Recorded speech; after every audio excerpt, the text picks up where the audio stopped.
6700, c'est le nombre de conteneurs qui auraient été envoyés par la Corée du Nord en Russie depuis 6 mois selon le ministre de la Défense sud-coréen en février 2024. Le département d'État américain quant à lui évoque plus de 10 000 conteneurs. Ces conteneurs pourraient représenter plus de 3 millions d'obus de 152 mm ou plusieurs centaines de milliers d'autres types de munitions comme des obus de 122 mm en l'espace de 6 mois.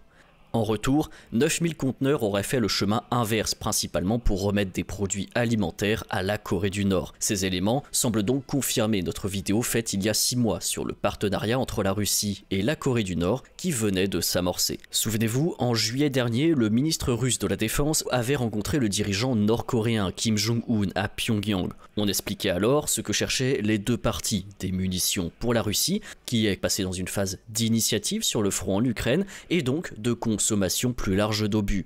La guerre entre puissances repose avant tout sur une question logistique et mathématique, la Seconde Guerre mondiale étant l'exemple type, et pour ça d'ailleurs, un de nos contributeurs, je lui passe le bonjour et le remercie, avait fait une chronique sur les mathématiques dans les conflits et la question logistique dans le numéro 6 de la revue Terra Bellum. La Corée du Nord, quant à elle, recherche des produits alimentaires après des récoltes en baisse et le refus du gouvernement d'accepter l'aide de l'ONU. On avait aussi évoqué la technologie, notamment pour améliorer et moderniser le parc aérospatial nord-coréen qui sur le papier compte beaucoup d'appareils, mais surtout beaucoup d'appareils qui sont au sol et un manque de formation et de temps de vol des pilotes nord-coréens. Très peu d'informations filtrent évidemment, mais en novembre 2023, la Corée du Nord lançait avec succès son satellite espion Malligyong 1. Ce n'est probablement pas là le fruit du hasard. Fin février, le satellite changeait d'orbite, laissant entendre qu'il était bien actif. Vous le voyez, cette relation poursuit son petit bout de chemin. Mais pour mieux comprendre ce partenariat, il faut le voir sous un prisme réaliste et historique. Nous avons évoqué les opportunités pour les deux puissances, mais il y a aussi des limites. Mais avant de rentrer dans le vif du sujet, je rappelle les gestes simples pour nous soutenir sur YouTube. N'oubliez pas le j'aime, dites-nous en commentaire ce que vous pensez de la vidéo et n'hésitez pas à partager. C'est rébarbatif, je sais, mais étant indépendant, on dépend grandement de vous qui nous regardez. Je rappelle également que notre revue numérique de géopolitique est toujours disponible avec déjà 7 numéros et que vous pouvez vous les procurer via le lien en description. Chaque revue fait entre 75 et plus d'une centaine de pages. Nos contributeurs y parlent d'économie, de diplomatie, de défense et d'autres thématiques. Plus d'informations en description et à la fin de la vidéo.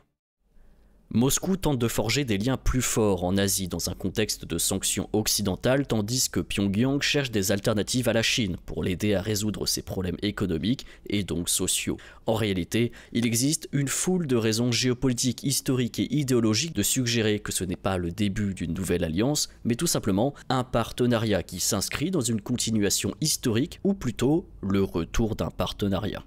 En effet, les relations bilatérales étaient presque inexistantes dans les années 90. Le mur vient de tomber, l'URSS se disloque. À cette époque, Pékin et Moscou ont un boulevard devant eux avec une économie à développer après la guerre froide. Les États embrassent à leur façon le globalisme économique et étaient réticents à se mettre à dos les États-Unis, mais aussi le Japon qui étaient avec la Corée du Sud les plus importantes économies d'Asie de l'Est. La question nord-coréenne qui survivait dans un contexte de lutte idéologique est donc mise de côté. Le gouvernement d'Helsinki refuse de soutenir la Corée du Nord et en Corée du Nord, l'ancien dirigeant Kim Jong-il privilégiait avant tout les notions d'indépendance et d'autosuffisance à la limite même de l'autarcie. De cette façon, il n'avait que peu envie de tendre la main à des partenaires potentiels.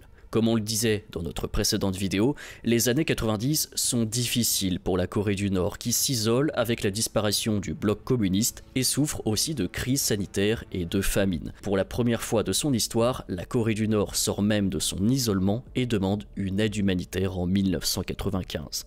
Mais les choses commencent à changer au début des années 2000. La Russie a elle aussi souffert des années 90 qui ont été un carnage social et économique. Vladimir Poutine prend la tête du pays et la Russie commence à se remettre de l'effondrement de l'Union soviétique, notamment grâce à la reprise de contrôle et la vente de ses ressources énergétiques. Mais la Russie ne voit plus le globalisme économique comme une fin en soi et aspire à quelque chose de plus grand, devenir une puissance. Or, une puissance ne se caractérise pas seulement sur le plan économique, mais aussi politique, militaire et diplomatique. Et c'est à ce moment-là que les liens sont renoués avec la Corée du Nord, voisin géographique, et même dès 2000, avec un traité d'amitié et le premier sommet entre la Russie et la Corée du Nord, la Chine suivra également un cheminement similaire. Derrière la Corée du Nord, il y a un vaste jeu d'équilibre, puisqu'au début des années 2000, le but est de nouer le contact avec la Corée du Nord sans pour autant se mettre à dos les États-Unis, le Japon et la Corée du Sud. Un lien avec la Corée du Nord permet aussi à la Russie de ne pas laisser le pays uniquement aux mains de la Chine voisine, et inversement, dans le cas de la Chine, de le laisser aux Russes. Enfin, Russie et Chine sont aussi tout au long des années 2000 les catalyseurs d'une crise nucléaire qui peut éclater à tout moment. Notamment la crise de 2009 où la Russie et la Chine se font les intermédiaires auprès de la Corée du Nord. La Corée, c'est aussi une région pivot, ça je l'avais expliqué dans la première vidéo, et son importance sur le plan géographique est aussi importante en Asie de l'Est que celle de l'Ukraine sur le continent européen. La Corée du Nord et ses voisins sont bien conscients de cela, et le contexte géopolitique depuis une bonne décennie lui est finalement favorable, puisque la Corée du Nord est bien sûr taillée politiquement pour évoluer dans un monde aux pôles multiples, où elle trouvera sa place plus qu'un monde unipolaire, fédéré autour du libéralisme et du mondialisme. De fait, la péninsule coréenne et donc la Corée du Nord a retrouvé une importance, non pas avec un partenariat idéologique comme lors du communisme, mais avec un partenariat opportuniste, c'est-à-dire selon les circonstances du moment et que la Russie et la Corée du Nord cherchent à utiliser dans leurs intérêts. Alors vous êtes là sans doute pour les munitions, donc je vais mettre fin au mystère et après on ira plus loin. Vous avez le site Beyond Parallel qui est en fait une grosse agence d'OSINT américaine adossée au CSIS, je le précise, qui fait une veille satellitaire relativement intéressante pour illustrer la façon dont pourrait être réalisée une partie de cet échange entre la Corée du Nord et la Russie. Le trafic se ferait depuis le port nord-coréen de Najin jusqu'au port russe de Dunai et de Vostochny.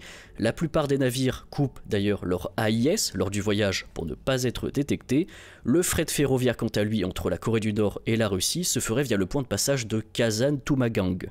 Nous avons donc deux points principaux et ce sont vraisemblablement les seuls. La frontière terrestre entre la Corée du Nord et la Russie est en effet une fine bande. Il est peu probable que la Chine autorise le passage de munitions sur son sol, et le port de Najin est aussi le port le plus au nord de la Corée du Nord. Arrivées en Russie, les munitions sont ensuite convoyées vraisemblablement par le rail jusqu'à la région sud de la Russie. L'aéroport militaire désaffecté de Yegorlitskaya a été rénové et reconverti pour servir de dépôt de munitions en septembre 2023. Il y a aussi les dépôts de Tiroretsk et de Mozdok qui ont connu un regain d'activité. Les munitions sont ensuite convoyées jusqu'à des dépôts tactiques plus proches de la ligne de front.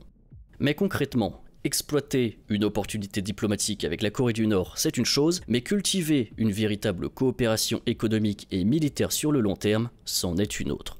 Aujourd'hui, comme à l'époque, la Russie ne considère pas la Corée du Nord comme un partenaire particulièrement fiable, ou en tout cas, certainement pas un partenaire qui pourrait remplacer par exemple l'Europe, ou même plutôt l'Allemagne en tant que client énergétique ou source d'investissement dans l'industrie russe. La Corée du Nord est également sous le coup de sanctions et elle a tout simplement trop de difficultés à payer pour la fourniture de biens et de services. On est sur du troc à grande échelle. La Russie échange ses produits agricoles et technologiques contre des munitions. Mais en dehors de cet échange opportun, dans un contexte de guerre en Ukraine, les deux pays ont une complémentarité économique qui est proche de zéro. Quand on regarde les chiffres du commerce bilatéral, celui-ci en fait diminué malgré l'amélioration des relations dans le temps.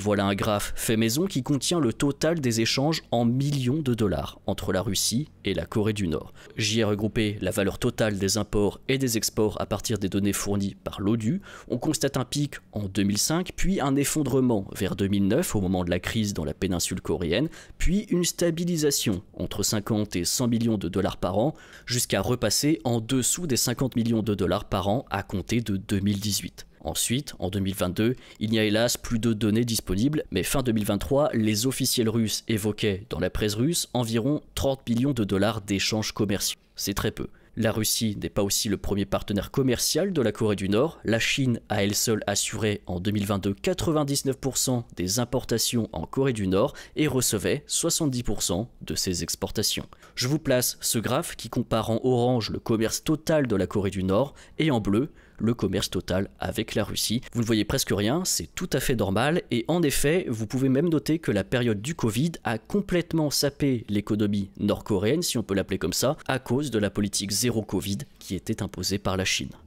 Le problème pour la Corée du Nord est que ses possibilités de diversification sont rares. C'est un exportateur d'acier, de minerais, de fruits de mer et de produits textiles. De l'autre côté, les exportations russes se limitent aux produits alimentaires, aux matières premières agricoles et aux produits minéraux. La Russie n'a en fait pas intérêt à trop développer son commerce puisque la Corée du Nord n'a pas non plus grand chose à proposer en face. Et cela renforce encore l'idée d'un partenariat opportun. Pour le moment, la Russie a besoin de munitions qu'elle va troquer contre de la nourriture, mais quid dans 5 ou 10 ans, quand la situation géopolitique sera probablement apaisée, voire normalisée. Et on retrouve un problème similaire du côté de la Corée du Nord. Elle n'est pas non plus prête pour une diversification de son économie. Le pays s'efforce toujours de compter sur ses propres ressources et compte tenu de son régime politique, il lui est difficile de trouver de nouveaux domaines pour développer le commerce. L'agriculture est l'un des rares domaines dans lequel la Russie est disposée à pleinement coopérer pour recevoir des munitions en échange, mais aussi pour préserver la Corée du Nord d'une instabilité potentielle dans un contexte de pénurie alimentaire qui persiste. L'été dernier, la Russie a discuté de la fourniture de céréales, principalement du blé, de l'orge ou encore du maïs, avec la Corée du Nord et discute également des perspectives du commerce de la viande, mais ce sont aussi les problèmes de paiement et les faibles infrastructures qui freinent les échanges. La Russie aimerait aussi investir dans le commerce du bois, qui a été perdu par la Corée du Nord lorsque le Japon a fermé son marché. Mais Pyongyang n'a pas non plus montré de signes d'intérêt. Il existe bien sûr des projets de coopération économique qui sont discutés depuis longtemps, mais ce sont des projets, notamment le chemin de fer transcoréen, le gazoduc transcoréen, le remplacement des lignes électriques nord-coréennes ou encore le projet de transport de charbon Asan-Rajin. Ces projets qui pourraient bénéficier à la Corée du Nord ont tous été gelés. La Russie n'est pas intéressée à être le seul investisseur dans ces projets et la Chine pourrait y participer, mais elle ne veut pas non plus donner trop d'ascendant à la Russie sur la Corée du Nord qu'elle considère historiquement comme un État client. Et les autres pays comme le Vietnam, Cuba ou encore le Venezuela qui ont des liens avec la Corée du Nord ne veulent pas aller à l'encontre des sanctions de l'ONU sur la Corée du Nord et n'ont aucun intérêt à y mettre des pièces. Autre problème, c'est aussi la stabilité de la région qui rend les investissements peu attractifs. La péninsule coréenne, tout comme l'Ukraine en Europe, est un véritable point pivot en Asie de l'Est. Un point qui pourrait exploser et donc ruiner les investissements sur le long terme. Les synergies sont donc relativement limitées entre la Corée du Nord et la Russie et finalement, la part des échanges commerciaux sur le papier ne représente qu'une goutte d'eau. Cependant, depuis 2022, elle est aussi difficilement quantifiable puisqu'il n'y a pas de transparence des données. Se pose la question du troc. La Corée du Nord a peu de liquidités, comment sont donc calculés les échanges? Une tonne de blé égale par exemple combien de munitions?